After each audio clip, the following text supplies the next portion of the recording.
15 years ago. And these candidate forums are part of our community service, where we are really focused on trying to improve voter turnout and voter education. This is an opportunity for you to meet the candidates, to pose questions to the candidates, and to better understand their position on issues. I want to thank the candidates for coming again. We had a forum last week in Mariposa. I'm just curious, was anybody at that forum? A few of you were, okay. So we'll try to, yeah, so all of us were too. We'll try to. You know why they're here? Right. I attract them. You're all here for that, okay. So I think we'll have different questions for you this evening. So you'll get another opportunity to understand their format, their positions. So I'm going to review the format for this evening. We're going to let the candidates do a 2-minute opening, and then we'll ask a series of questions. And we've extended it. Last time we did 1 minute for responses for questions. But since there are only 3 instead of 8, we have a little bit more time. So we'll open that up for an up to 2-minute response on the questions. If you didn't get an index card and you have a question you want to ask, let us know and we'll get you one, and we'll put that in the hopper. And Margaret is in the back collating the questions. And I'm going to introduce John, although I don't think he needs an introduction since you all came back to see him. You all know who he is. John is our moderator for this evening, and John is a 4th-generation Californian who comes to us from Ventura County, where he was a county supervisor, district supervisor for 30-some years. So he understands what we're trying to accomplish tonight, and we're grateful to him for being here and helping us moderate the event. So I'm going to turn it over to John.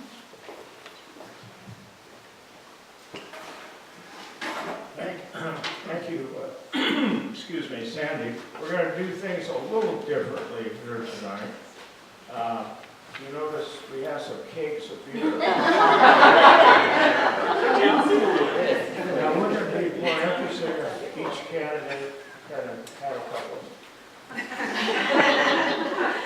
But Sandy ruled me out on it. She's the boss. Welcome again. And as I've said before, at each forum, we had one last night, I think we have a lot of good candidates. Very proud of them and proud of the fact that you decided to run for office. That's hard to do. Put your little life out in front of everybody. And let me go over the rules which you know already. Be respectful of others, their points of view. You may not question other candidates. You should discuss issues of your background and not refer to other candidates or contrast yourself. You will honor the time allowed for the opening statement and the questions. And we'll ask the audience not to applaud. That's the direction I'm going to not to applaud. It upsets the candidates that don't receive any applause. Right? And it makes the ones that receive applause feel kind of superior. Well, we're supposed to treat them all equal. So we ask you to cooperate in doing that. We're going to start off with the opening statement. You will have 2 minutes to make your statement. Closing statement will be 2 minutes. And then we're going to allow a little longer for questions. I think it's 2 minutes for each question. Okay? So we're going to start off with Karen Smith first. She's going to give her opening statement. Then we go to Brad and Rose Marie.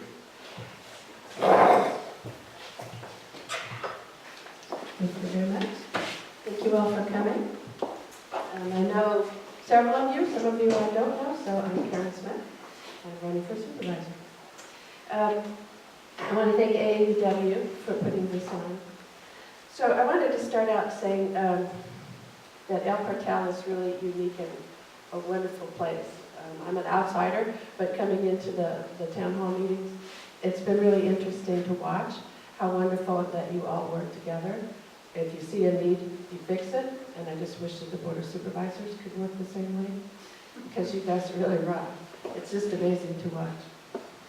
So a little bit about me. Michael and I bought a house here in 1999, and we moved here full-time in 2002. We moved from Pacific Grove. And even though the coast is wonderful, Mariposa is even more wonderful.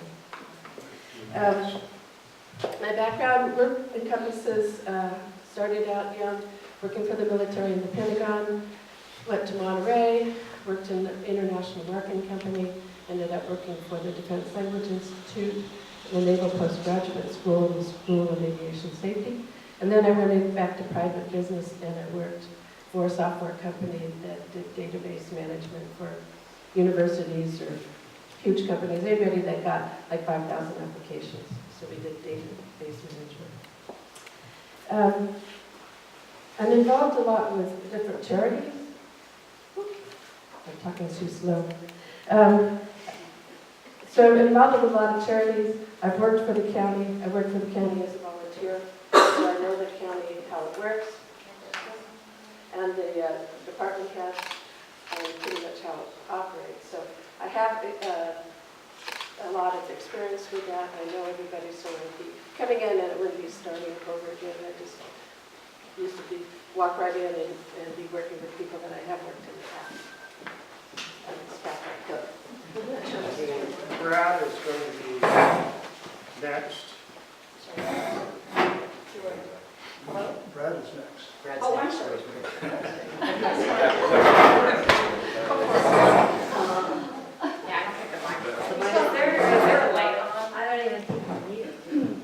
Brad doesn't need a microphone.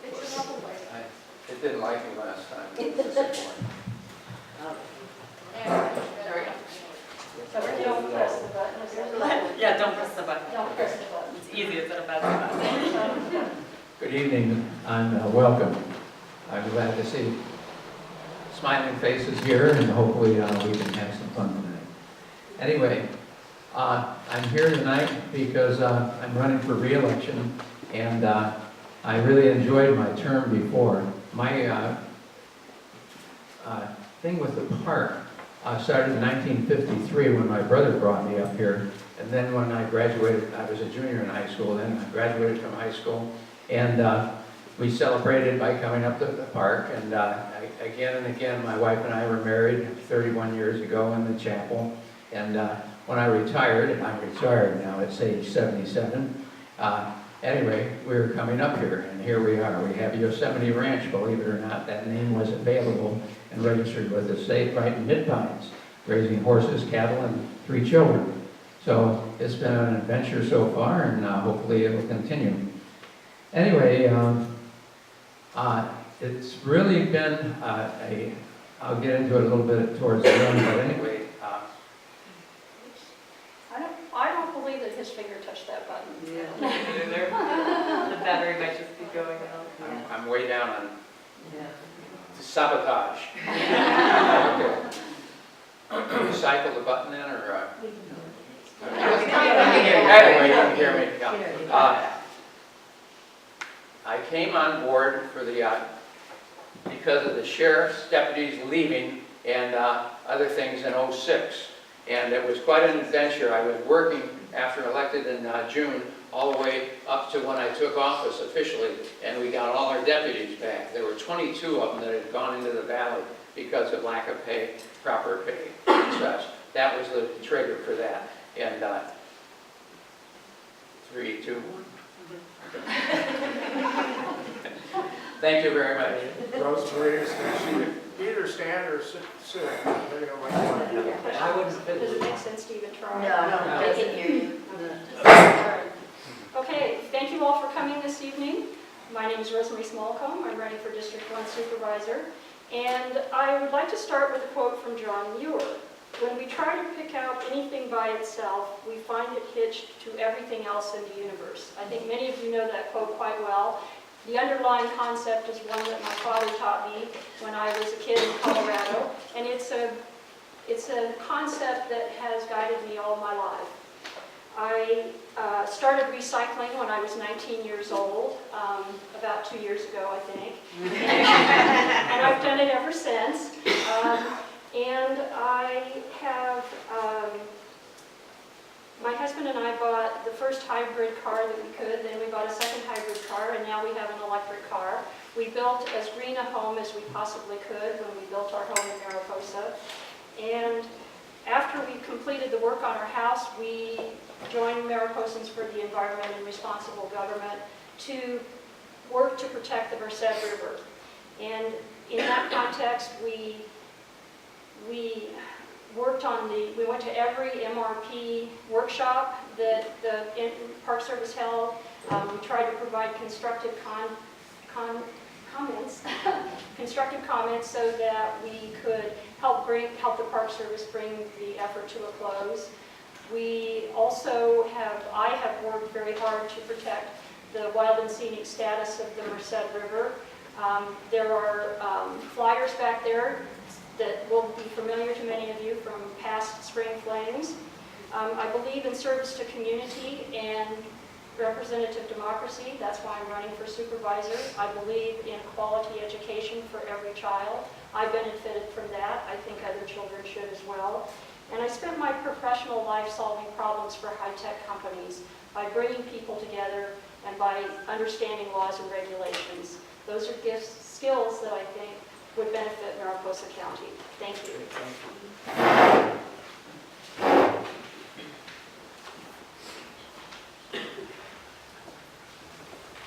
Okay, we're going to have, I think, 7 questions tonight, and you have 2 minutes to answer each question. If you need the question repeated, ask me and I'll repeat it, otherwise I'll read it once. And we're going to start here with the question. We're going to start with Brad first. Brad, what can you do to work with the NPS to improve community facilities such as the community hall in El Portal? I'm trying to figure out this next word. It doesn't, I've been unable to talk. TOT lot, okay. Does that make sense? The playground. Top lot is the kids' playground. The top lot. The top lot, oh, the top lot, okay. It's a little different. Yeah, right. Well, I heard that word last night, initials. Yeah, right. Yeah. So anyway, it's taught. Yes. Not what? Brad? Yes, a little further explanation, I'm not familiar with that. It didn't come across my plate when I was in the top lot. It's a playground. It's a playground. Oh, There's other facilities too. okay. Well,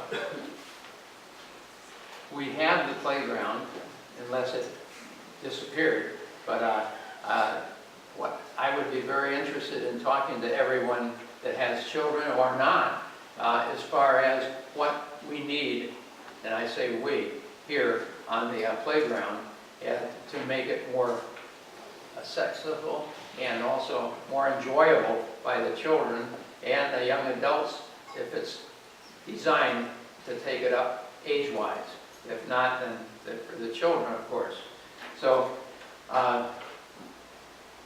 someone's going to have to take me on a tour, but I drove around several times, and anyway, that's something. I just mentioned it, so yeah. Okay. Next, we're going to call on Rosemary. Working with the Park Service, I would start by calling, if the question is to start with the Park Service, I would understand first from research I would do what responsibility the Park Service might have from a regulatory standpoint. My background is in law, in legal and regulatory compliance, so I always start with the laws and regulations.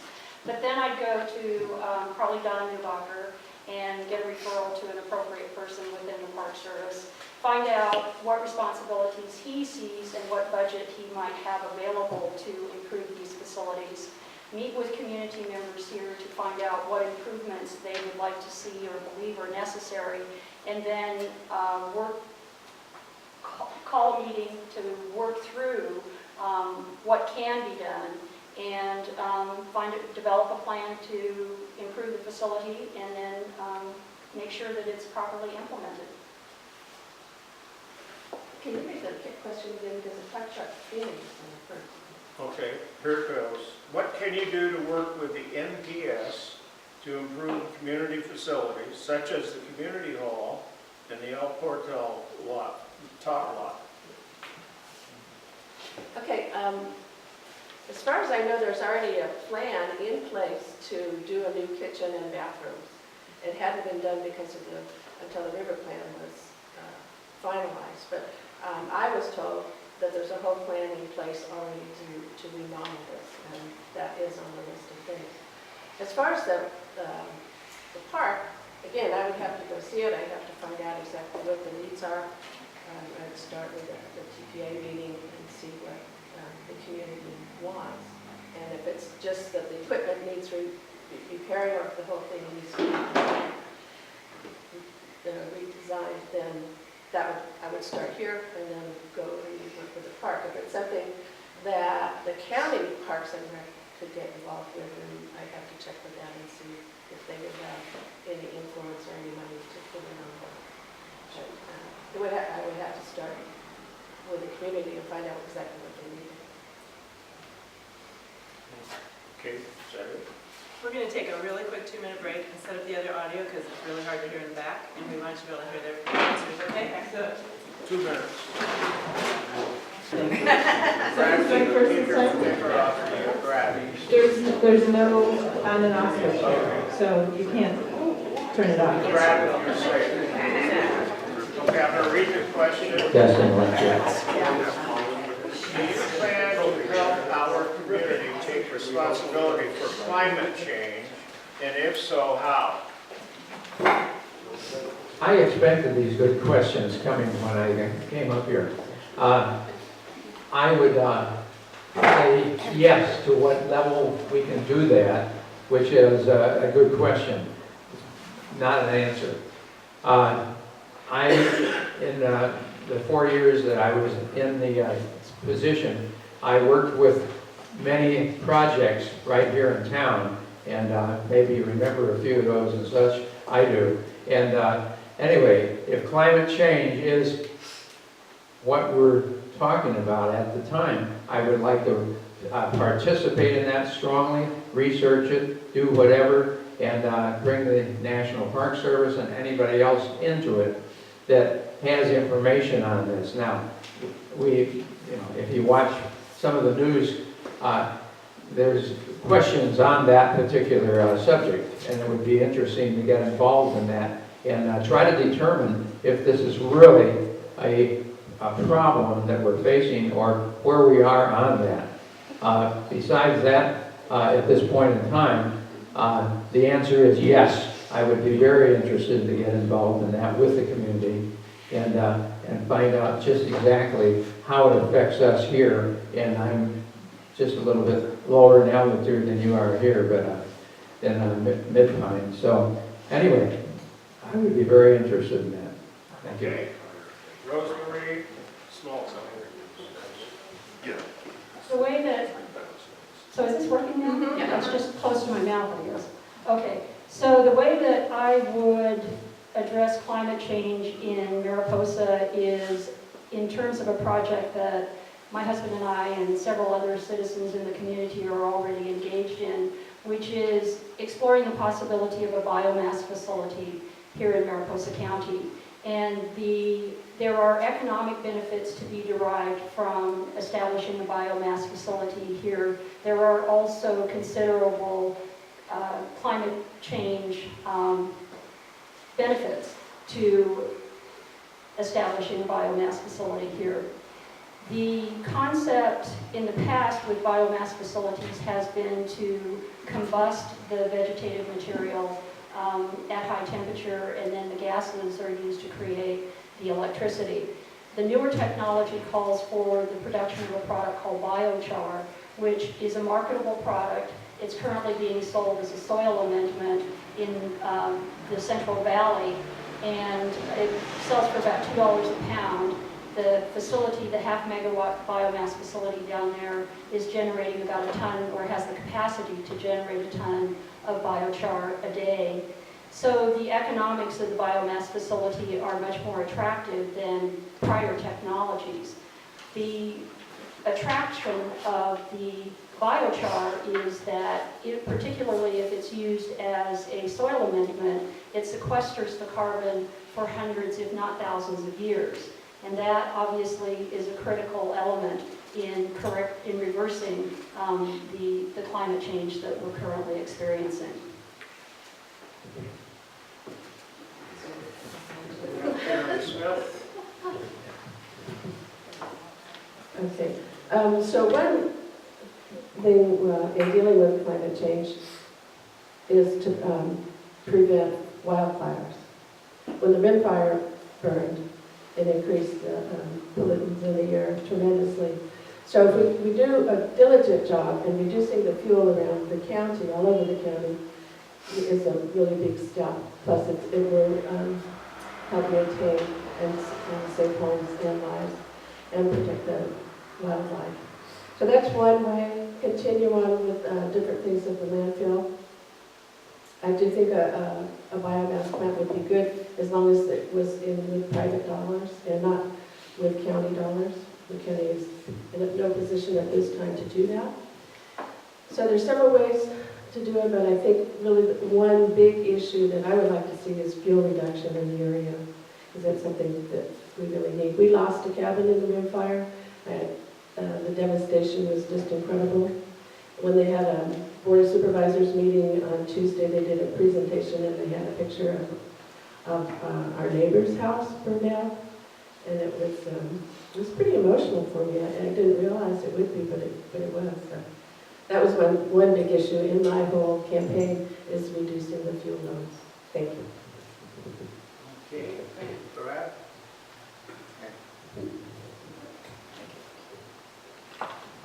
There's the third question, I think, third. What ideas do you have for improving YART's bus service by increasing runs, or how would you improve the bus service? I worked with the arts when I was in office previously, and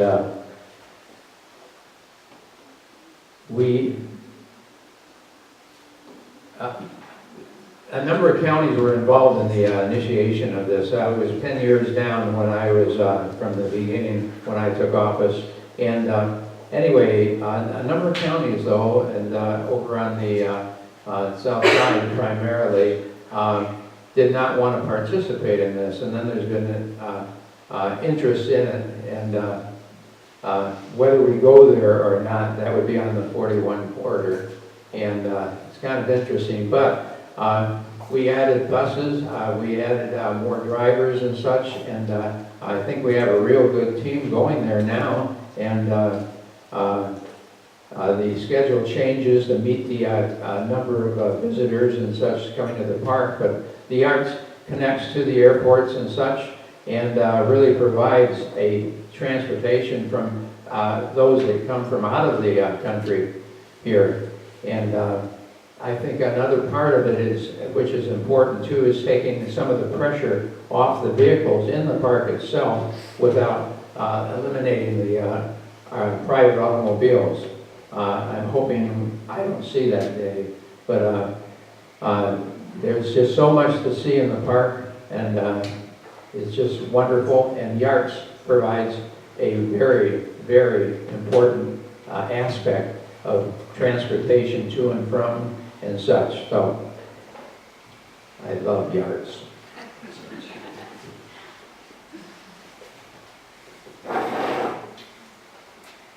In terms of utilizing YARTS more fully, I've heard a number of ideas from different people in this community and in other communities here in Mariposa County, primarily District 1, obviously, since those are the people I've been talking with a lot lately.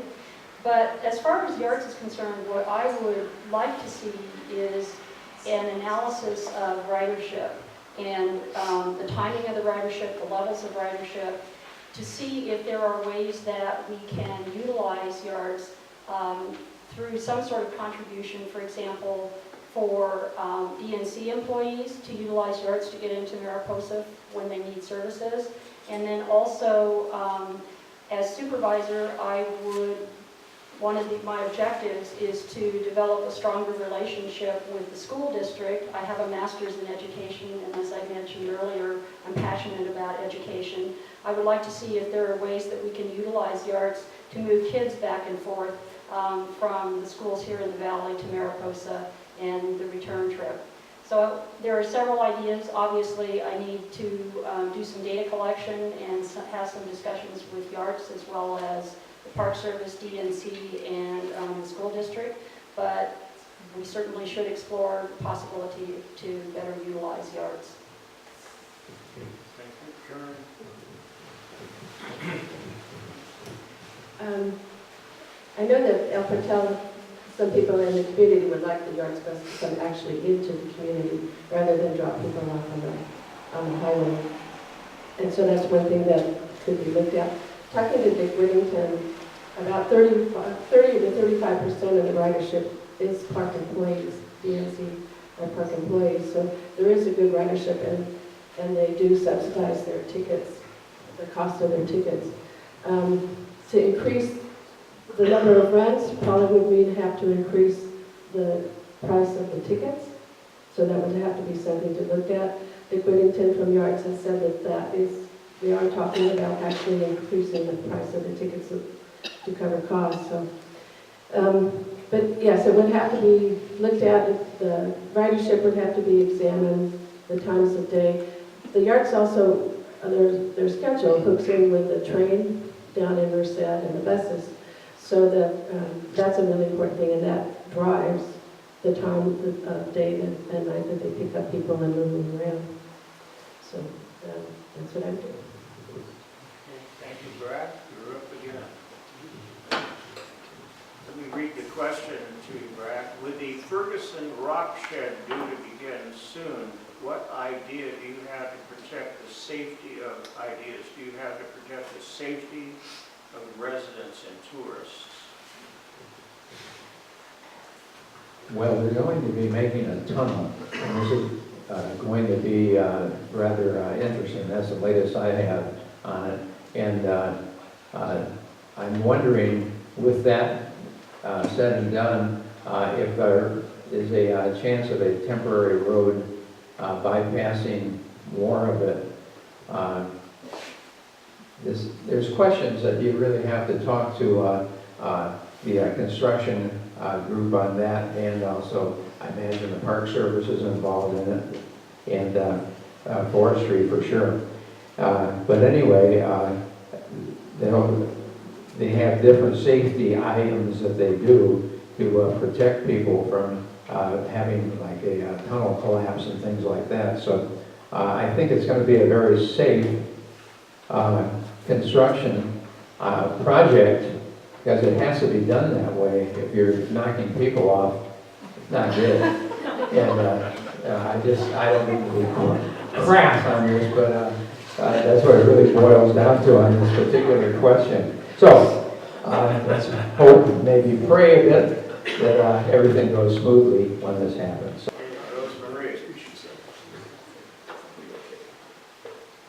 Protecting the safety of tourists and residents during the construction process, I think, requires a close working relationship with Caltrans.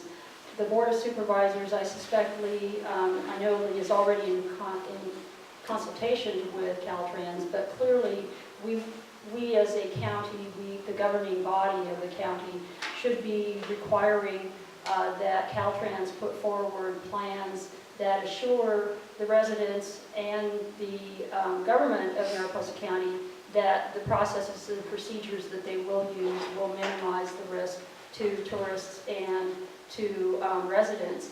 Obviously, safety can be defined more narrowly to include things like not just bodily injury and death, but also damage to automobiles and so on as people are driving back and forth. And we obviously need to look at the timing of the gravel trucks that will be moving materials out, the gravel out and materials in for the construction process. And we're going to have to make sure that the roads are safe for everybody that drives on them. But that's a matter of overseeing what Caltrans is doing in our county. Karen? Karen Smith, again, you have 2 minutes. Okay.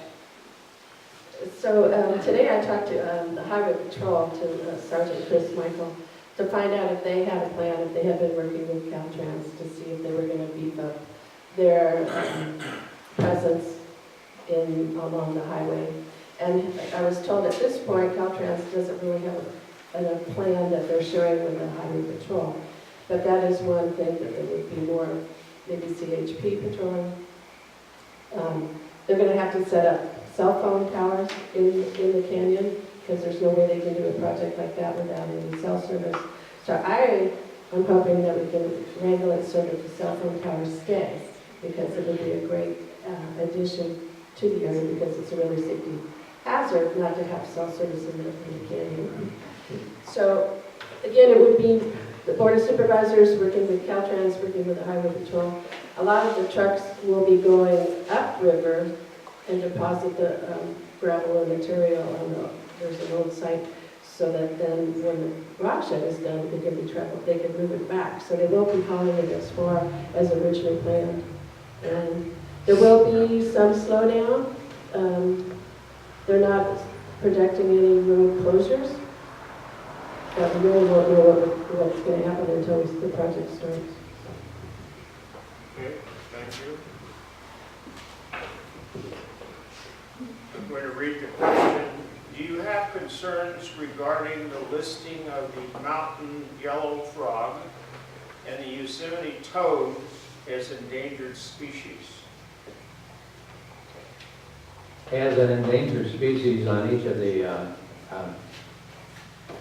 amphibians, whatever, but I have concerns about it. I think you talk about the acreage that's being put forth on closing because of this and such, has to be really evaluated in a proper manner and not just close down so much of the land and everything. I think that we've gone overboard on this, and I think a straightforward judgment where it's done properly, we can, and what I've read on it too is that some of them should be off the list but are not. And so there's questions, a lot of them, and but you don't shut down all of Yosemite for a frog that's not in the counts anyway, where it's still way up there and such. So I'm interested in getting involved in it, but I'm not there right now. So, John, Let me repeat it. it's do I have concerns about the listing of the frog? Let me read it. Do you have concerns regarding the listing of the mountain yellow frog and the Yosemite toad as endangered species? No, I don't. And the reason I say that is because I think we're talking about changes at what I would call the margin. There are already 85 species that are protected under the Endangered Species Act in the Sierra Nevada. And I think the addition of these two species will be essentially imperceptible to most everyone. It certainly will not preclude access by the majority of people who want to go up into the high country for recreational purposes, to hike, to camp, etc. The amount of land that is involved here or the land that 95% of the land that is involved here is on federal lands. And so what we as users of the high country might see they might move a trail from one place to another, slightly reroute it. A hiker who goes on that trail every single day of his or her life might notice that change, but for the rest of us, they probably won't. The remainder of the land, about 600 acres, is split between state and local government ownership. And then I think there's about 84,000 acres of private land. It's impossible at this point in time to understand what the specific implications of the listing might be for those private property owners. My presumption, I'm not familiar with this body of regulations, but my presumption is that there is an appeal process or a mitigation process which I would help a landowner in Mariposa County explore should it become necessary. But in the meantime, I am not concerned about the listing of these two. Okay, thank you. Do you want me to repeat it? No. You're okay with it? I'm okay. So I'm not concerned either with the listing of the yellow-legged frog or the yosemite toad. I am concerned with the amount of acreage in some of the areas. And then it's still vague. I was reading about it today. It's still vague exactly what the land use will be. It doesn't seem that it will keep people out of the high country. It seems that it might alter grazing, the number of cattle. But for the most part, the activities on the wetlands are already managed. So there's the forest regulations in the wilderness, the park, Yosemite National Park, up in Tahoe, that land is managed. So I don't think that, I do have a concern with the economic impact it could have on some of the counties, but the overall designation, I am for that. Okay, thank you. Here is the next question. How do you feel about the final Merced River plan and the removal of many historical recreational activities in Yosemite? Will the plan help or hinder Mariposa's economy? It's kind of a three-part question. I think it's all in the plan itself. I have the complete plan at home, which is a box about that tall. So,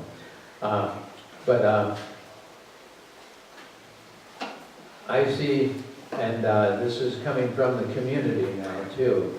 I see that a lot of people are not happy with the final on the plan itself. Horses in the valley is one thing, not just because I raise horses, but if you look at some of the old pictures and some of the old books like we have and such, you'll see that horses were in the valley for a long time before we really had automobiles or anything like that. And the various tribes that were in the valley also were. But anyway, coming back to it, I'll tell you. Just trying to pick up my chain of thought there. This is what happens when you have a senior moment, is what I call it. But anyway, the thing is that I'm going to have to just drop right here. It's nothing to be embarrassed about. No, I understand. It's just one of those things, but it rarely happens. But anyway, next. So the first part is the reaction to the plan. How do you feel about the final How I Merced feel River about it. plan and the removal of many historical recreational activities in Yosemite? Will the plan help or hinder Mariposa's economy? How do I feel about it? This is an emotional response. Okay, well, we talked about it in the merge board when we got the final copy of the plan, and we decided that since nobody was completely happy, it must be a good plan.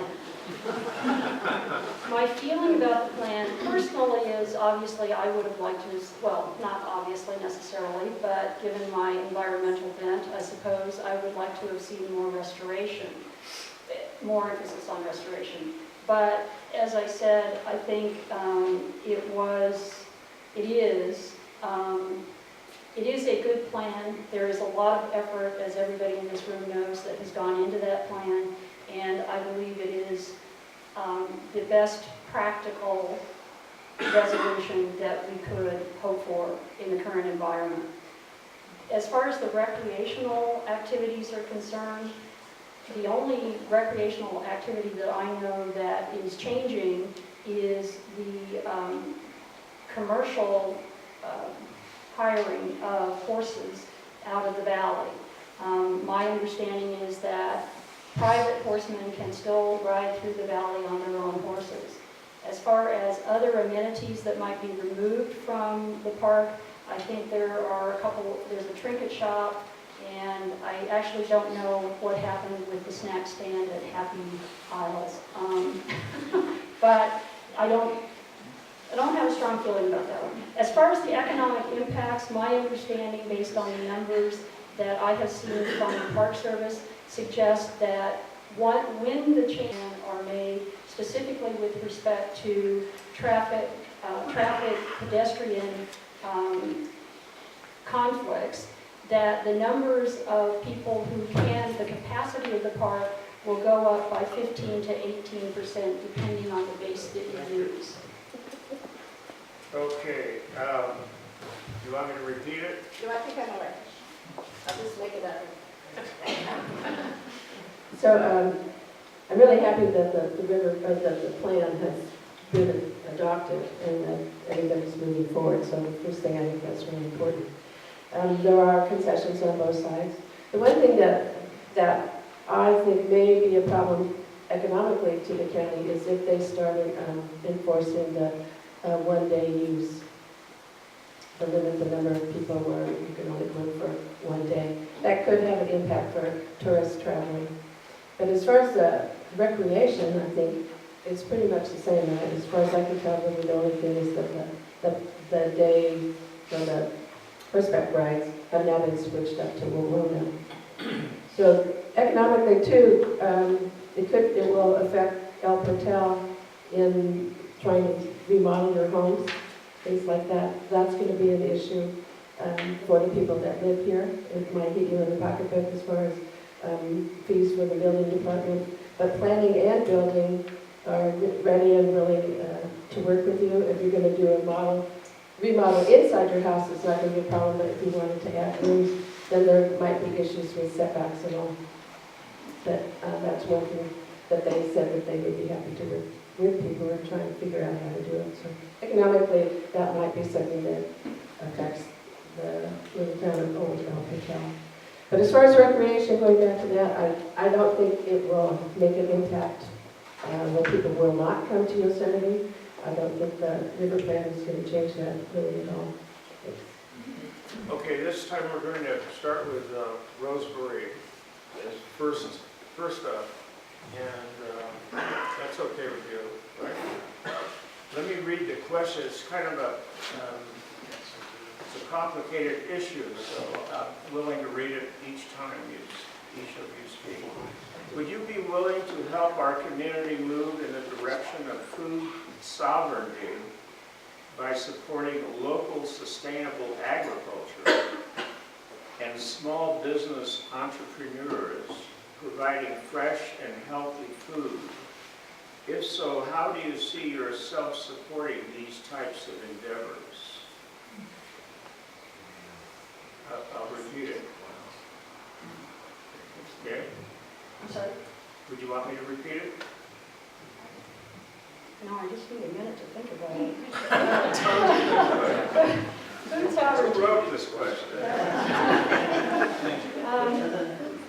I think the first question that I would have to explore is the extent to which it is possible for residents in this area to utilize the land here to grow food.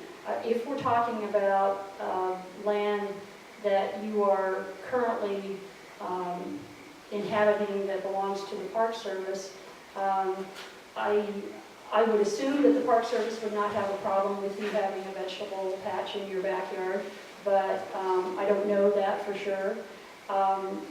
But I'm a big believer in farmers markets. I'm a big believer in growing food as close to the consumer as possible. Obviously, going back to the climate change question, reducing the amount of greenhouse gas emissions that are necessary to move food from one place to another is a good thing. And it also means it's probably fresher and more tasty and less likely to be genetically modified or to have pesticides or herbicides involved in the growing of this food. So as far as what I might do as a supervisor, I can advocate and support efforts to set up farmers markets. I can run interference with the Park Service in terms of understanding what rules and restrictions might apply with respect to growing food in the El Portal area. And I can help you get the word out. Okay, we'll go to Karen next. Karen, would you like me to repeat it? Yes, please. Would you be willing to help our community move in the direction of food sovereignty by supporting local sustainable agriculture and small business entrepreneurs, providing fresh, healthy food? If so, how do you see yourself supporting these types of endeavors? So I'm not sure if you're talking a community garden or if you're talking individual people's property, but community gardens are a great idea. I know that there's one that's trying to start at the hospital grounds in Mariposa. But if you're talking a community garden here, it would have to be worked out with the Park Service, and I think that would be fabulous. As far as being entrepreneurial, I am totally for small businesses. That's one of my platforms, is to increase small businesses and help people with microloans. And it can happen now. I mean, if you get a license with the health department, you can raise food and you can go ask different restaurants if they want to buy your products. I mean, you can do that now. There's nothing against doing that. There's a lot of small farms that raise different things that sell to the restaurants and the stores. I don't know Pioneer Market, which I find out, but I imagine some of the restaurants would love to have fresh vegetables and herbs and all. So I would be for it. It might be something that I'm not sure the county could get involved with directly, but it's something to look at. But definitely I would like to see that happen too. Okay, Brad, would you like me to repeat the question? Yes, please. Okay, would you be willing to help our community move in the direction of food sovereignty by supporting local sustainable agriculture and small business entrepreneurs providing fresh, healthy food? If so, how do you see yourself supporting these types of endeavors?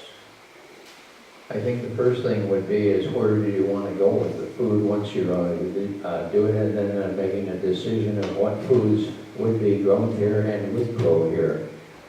During World War II, we were in the suburbs of Chicago, and we had what was called a victory garden, and most people have them. And if you have gray hair, you can kind of remember it, maybe. But anyway,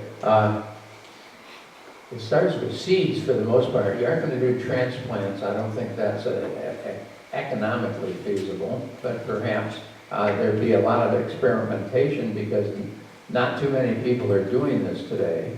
And then the bottom line really is where the food goes. If it's being sold, or if it's for families, maybe a group growing area. And with the elevation here, that's something else to consider too. And then the seasonal change also has a major effect on something like this. So as far as helping, yes, I would be very interested in that. I think we can historically, almost everything's on the computer now, as far as on the internet, and it would be interesting to call, plug in the victory gardens.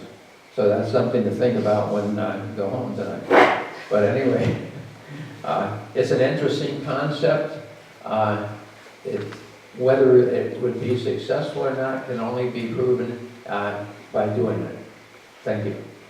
Okay, this question now. Karen, we're gonna go to you first. If that's okay with you.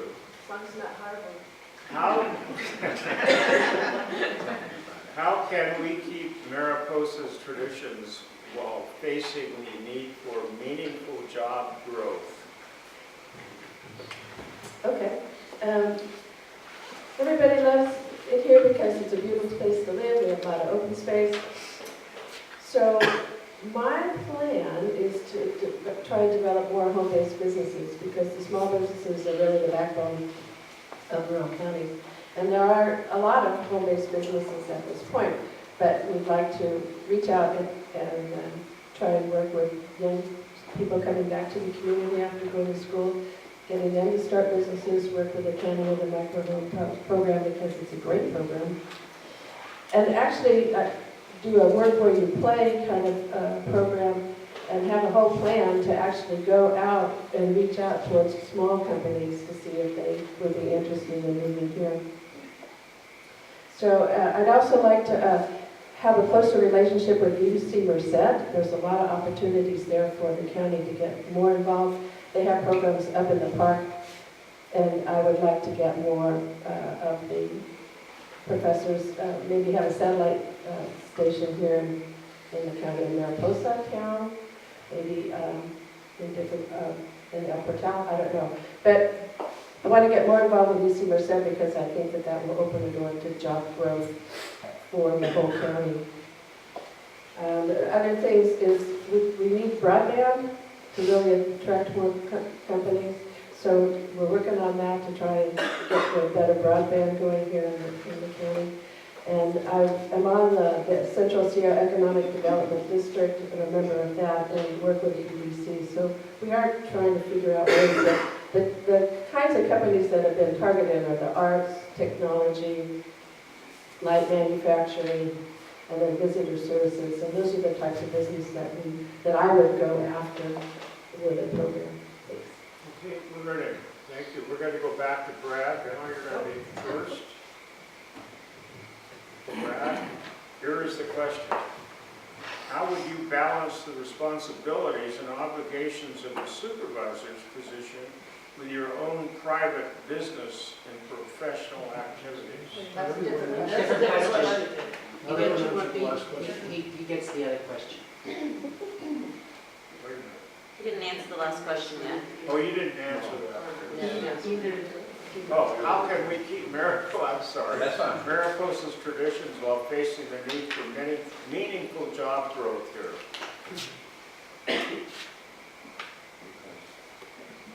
Brad, how can we keep Mariposa's traditions while facing the need for meaningful job growth here? Mariposa is a population of about 18,000 people. That's the county. And many people are coming here or have multi-generation living here and such because of the character and the what Mariposa is. Mariposa means a lot of things to different people, but it's not downtown Los Angeles, it's not this, it's not that. It's really a very peaceful place. I liken it to when you walk out your front door and you listen for a moment, at least on the ranch it's this way, and I know it's that way in town, and you listen and you hear the sound of silence. Well, this is not the cities, whether it's San Francisco or any other places like that. This is Mariposa, and this is the character that we want to keep. So if we're putting in, say, a large hotel or something like that, this is going to change the character. We brag about we don't have any traffic lights except at the slide, and but there's going to be traffic lights. There's going to be traffic. We have water problems if we do 400 beds. I think it's a good thought, but I don't think it's going to work for Mariposa at all. So these are just some of the things that come to mind. And okay, and no, anyway, there. Thank you. Okay, we're going to begin again with you first. No, she has that question. You haven't answered this either. I haven't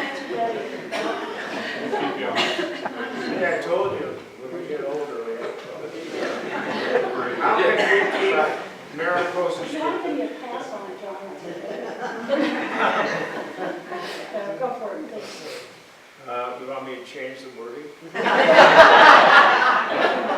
How can we keep Mariposa's traditions while facing the need for meaningful job growth here? Well, I think what we have to do is we've got to look for small measures to grow our economy. And one of the things that I would look into is actually to go back in time. I started my professional life working at Stanford Research Institute, and while I was there, one of the questions that we used to try to address with clients was, how could they set up incubation areas like Silicon Valley in their state or their country?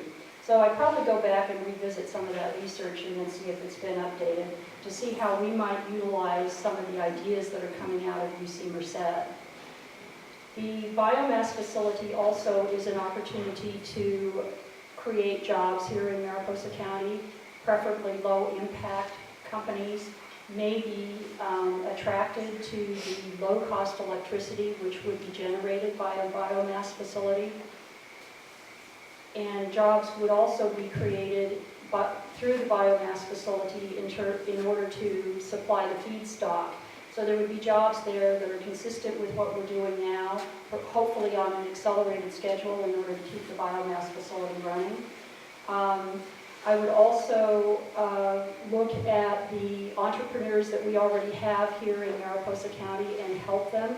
I have a lot of experience in private industry, working, as I've mentioned a couple times before, with laws and regulations. I know how to cut through government red tape, and I believe that what we need to do in order to support some of our entrepreneurs is walk them through the processes and help them where we can to overcome some of the obstacles that are created by laws, regulations, and to some extent an unwillingness to consider other ways of doing things. Okay, we'll go back to Brad. You're going to be first again. Is that okay? That's fine. Brad, I read the question to you, but I'll repeat it. It wasn't your fault. How will you balance the responsibilities and obligations of the supervisor's position with your own private business and professional activities? Well, I have 40 years' experience in that, and it worked out very well. I was one of the more attendant supervisors there. This position is called a part-time job, and so you can put as much, in fact, I won't go down that road, but you have to miss a number of meetings before you have a problem and such. And even when I fell off the haystack and broke my back, I was back there in a wheelchair 2 weeks later, as I recall, from when I left the hospital in Fresno. And it just works out very well. We were farming. I don't have a second material job, but if you have one, then that's something that you need to work out with your whatever company you're working for and such, so that you have the time to make the meetings. And today there's a lot more additional meetings and such scattered around the state. And so it works out. It did, for us anyway. Maybe you have to be a farmer or rancher to be a supervisor. Okay, let's go to Karen, give her another chance to speak here. Do you want me to repeat it? Yes, please. How will you balance the responsibilities and obligations of your supervisor's position with your own private business and professional activities? Okay, so I'm a real estate agent right now, and when I'm elected, I will turn in my license and just be a supervisor. I could still do real estate. If the county needed to purchase property, I could be on tap. I would still keep my license with a broker, but I would not practice real estate. I would practice being a supervisor, which is pretty much 24/7, just like being a real estate agent. So I'm used to working long hours. I'm used to being on call. I'm used to working 7 days a week and doing whatever needs to be done. So I would stop my other professional business activities. And I still would be involved with Rotary, I'd still be involved with AAUW, but I wouldn't be working as a realtor anymore. Okay, Rose Marie. Well, my husband and I are extremely fortunate after working 60, 70 hours a week for most, no, Steve, 70 was usually the top. After working long, long hours for many, many years, my husband and I were able to retire. We have no private business interest here in Mariposa County other than perhaps eventually completing our home, which maybe we'll find the time to work on. But as supervisor, I have no conflict with carrying out the responsibilities of supervisor. And in fact, I would likely give up some of my volunteer work and focus on leading efforts that would benefit the people in District 1 and the rest of the county. So I would hope that as supervisor I can continue to promote the concept of biomass in our county, for example, but the remainder of my time would be spent serving the interests of people here in District 1 and in Mariposa County, and providing leadership in terms of taking ideas that come from the people here in District 1 and working to define how we can develop those ideas, how we can implement those ideas, and how we can move them forward to make District 1 in Mariposa County a better place to live. So all of my time would be spent to the betterment of District 1 in Mariposa County. Okay, we'll go down to Karen. The only problem with us switching back and forth is that the microphone becomes complicated. Here we go. What is your position on the proposed hotel conference center? Will it help or hurt Mariposa's rural character? I am in favor of the conference center, but it has to be done in the right way. I'm in favor of a smaller scale down than what the original proposal was. I think it won't hurt, I think it will help the economy of the town of Mariposa. I do not think it will be in competition with Tenaya Lodge, and I don't think it'll take heads out of beds in the other hotels. The focus will be for having small conferences in the shoulder season. It won't so much be a focus on the summer season is what the plan is, so that we can fill that hotel and then the overflow can go to the other motels in town. And I really do not think it's going to hurt the economy. I don't think it's going to hurt the other businesses in town. I think it will be good. But right now it's a concept. We don't even have a piece of property. We don't have a design. We don't have a developer. So there's really nothing at this point that's concrete that you can say, I am for and I'm against it. When we get a developer, if we get a developer, and they have a proposal, I might be against it. Depends on what they end up, if they want to do. But right now, I think it's a good thing. I would love to have a conference center so that we had another alternative if somebody was having a big party, having a wedding, then not always have to go to the fairgrounds. I don't think we would be in competition with the fairgrounds because I think there would be enough things going on for everybody to enjoy, and I would be in favor of it. Okay, Rose Marie, you want me to repeat it? Yeah, if you would. Question? Yes. What is your position on the proposed hotel conference center? Will it help or hurt Mariposa's rural character?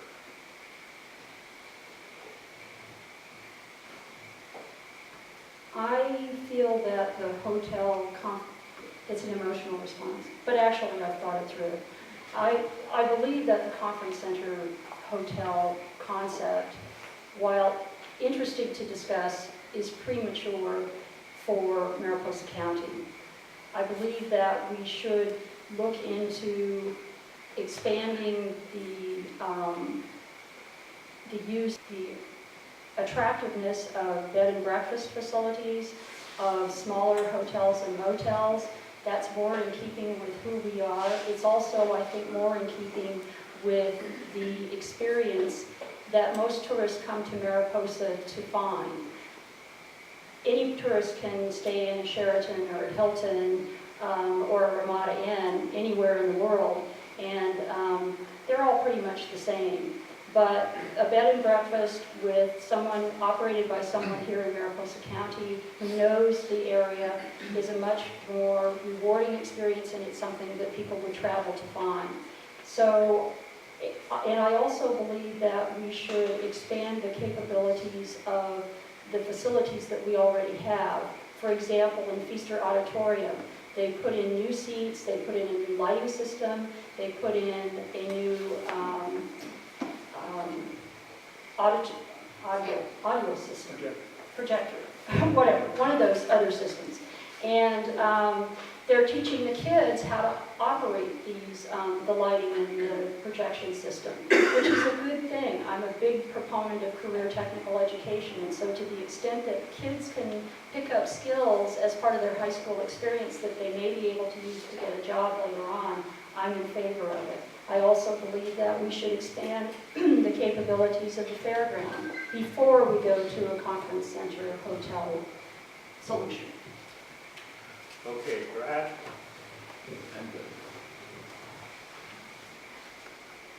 I've talked to a lot of the residents, different people that we have a vacation rental, and it was the geodesic dome house and such. And we've been in operation for a little over 3 years. And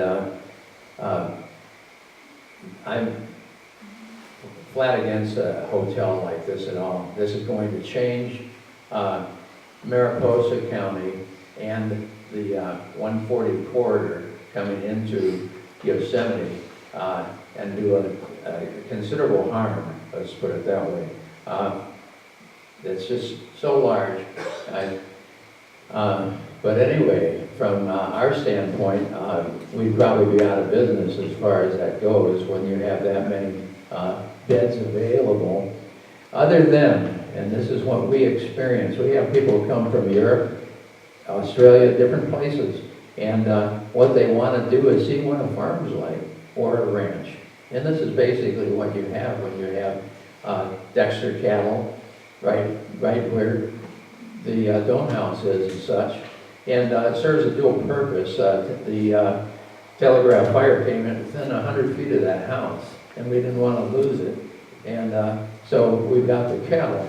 And then we moved forward and did the renovation, if you will, on the geodesic dome home as a vacation rental. So I think that, and the placement of it too, I throw it out to you, how would you like a 400, this, anyway, in El Portal? I don't think so. No, this is a character, and this is Mariposa also is character, and I don't think so. Thank you. Okay, fine. Now, we're going to make the closing statement. We've had quite a few questions, and we're going to begin with Karen first on the closing statement, then we'll go to Rosemary, then we'll go to Brad. Okay. And you have 2 minutes, but which is a lot of time. So again, I want to thank everybody for coming tonight. I appreciate your time, and I appreciate AAUW putting this on and giving us an opportunity. So one of the really prime challenges of the county is raising revenue, and that's something that we're really going to have to look at, and we're going to have to look at it fast. We have a lot of issues coming up with the landfill, Yosemite West, and the sewer system and water system, Cultureville. There's a lot of big issues coming up, so we're going to have to start looking really fast at grant money. I'd also like to get grant money to extend the sewer and water systems out to the airport and out to the fairgrounds, where those areas could be developed for businesses, for small businesses. When the MID lawsuit is finalized, and I hope that we win, the money from that I would not put into the general fund, I would put it into a capital improvement fund so that we could get some of our infrastructure taken care of.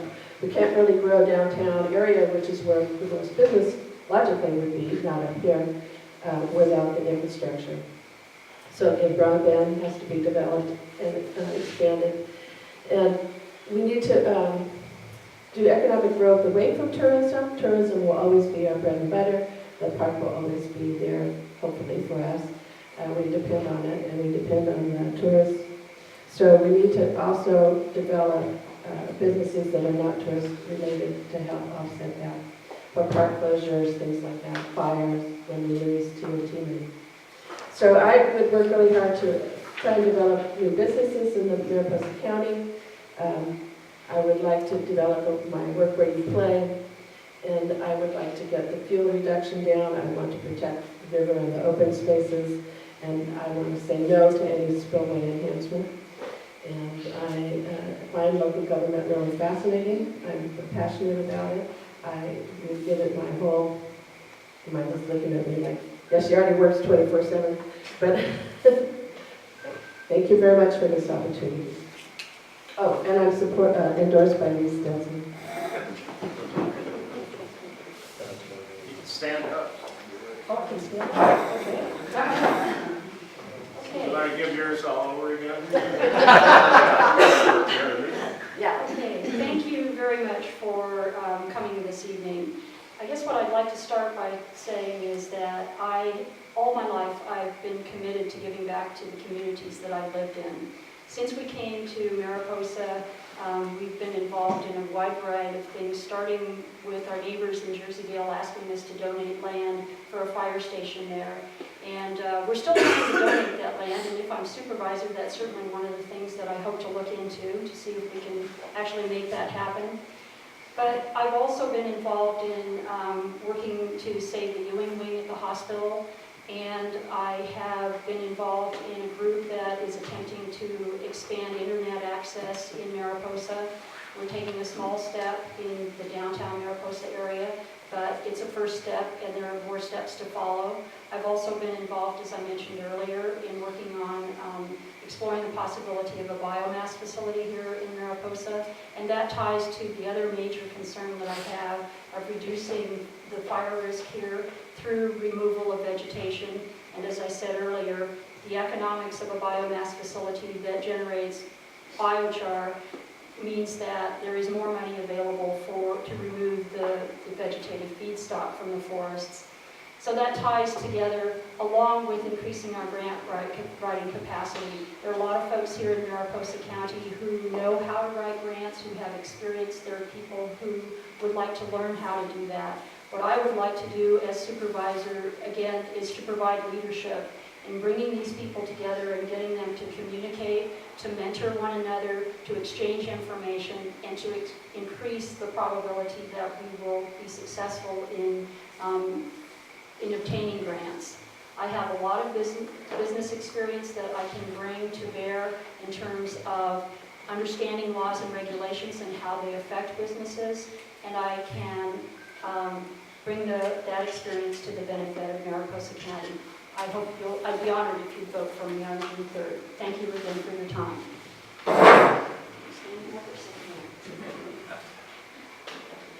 want to stand up for that? Yeah, I can do that. Anyway, I'd like to express my thanks too for everyone that came tonight. And glad we had a few chairs extra, but anyway, but thank you very much. And anyway,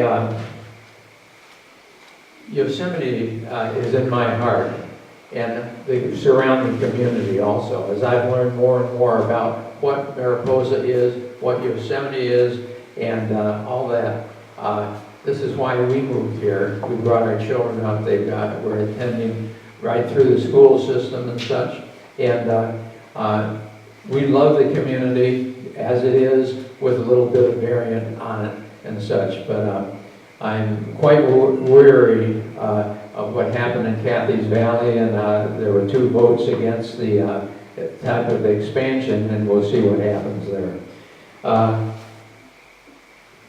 Well, I'll tell you, the ranch that we have is it's just a wonderful place. And if you go online with Yosemite Ranch, you'll see a lot of things there. By the way, on my contact on my cards back there, and I suggest, ask if you would take one and pull up our website, you'll see a lot of things there too. My background, which I haven't really discussed much, but fighter pilot in the Navy, we were over there during the Secret War and did a lot. So all I can say is don't change it much, because this is a wonderful place, and if you lived other places, you'd understand just what Mariposa, Yosemite, and all of this is. And God bless us all. Thank you very much.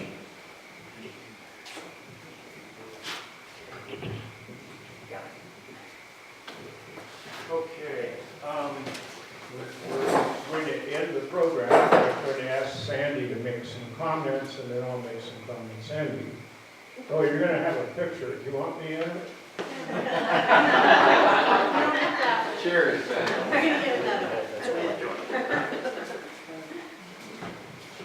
I want to say thank you to everybody for coming tonight, and to thank the candidates for sharing their time with us and sharing their thoughts with us. I think they deserve a round of applause.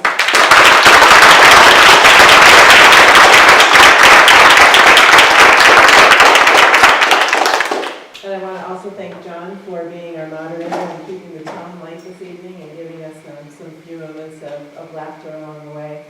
Also, just want to get a plug for AAUW in as long as we're here. If you want to know anything more about us, we've got some brochures in the back. We do some really great things other than the candidates forum, like giving backpacks to 7th grade girls and boys. We do a speech competition at the high school. We just took 50 young women down to UC Merced for dinner with the scientists, and we hope to make that an annual event. So if you'd like to know more about it, we're on the web. So with that, do you have anything else you want to say? Okay, thank you.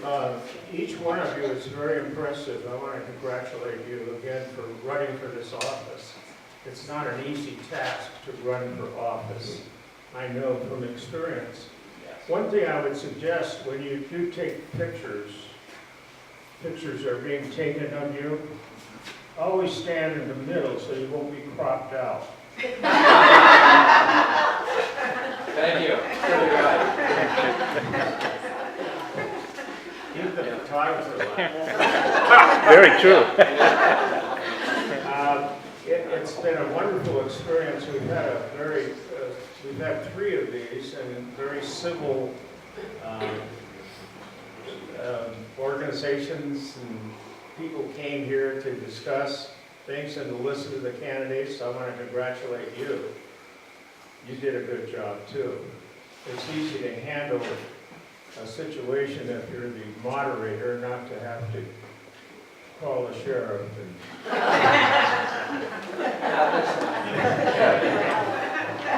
Okay. And then finally, AAUW. Let's give AAUW a hand.